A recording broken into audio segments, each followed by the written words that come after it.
türbe ziyaretleri yaptık.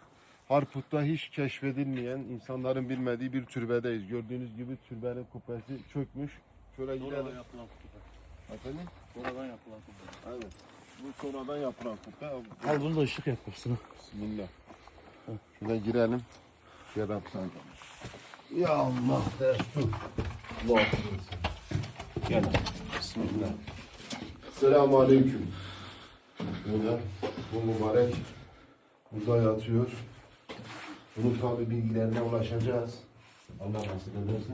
Penceresi buraya bak ya. Penceresi de şuradan bakıyor. Gördüğünüz gibi ana kubbe, yani kendi türbesi sağlam ama üstte yapılan ana kubbe çökmüş, diğer kubbe Harput'ta bulunuyor. İnşallah burayı görelim, buraya destek olup yaptıralım.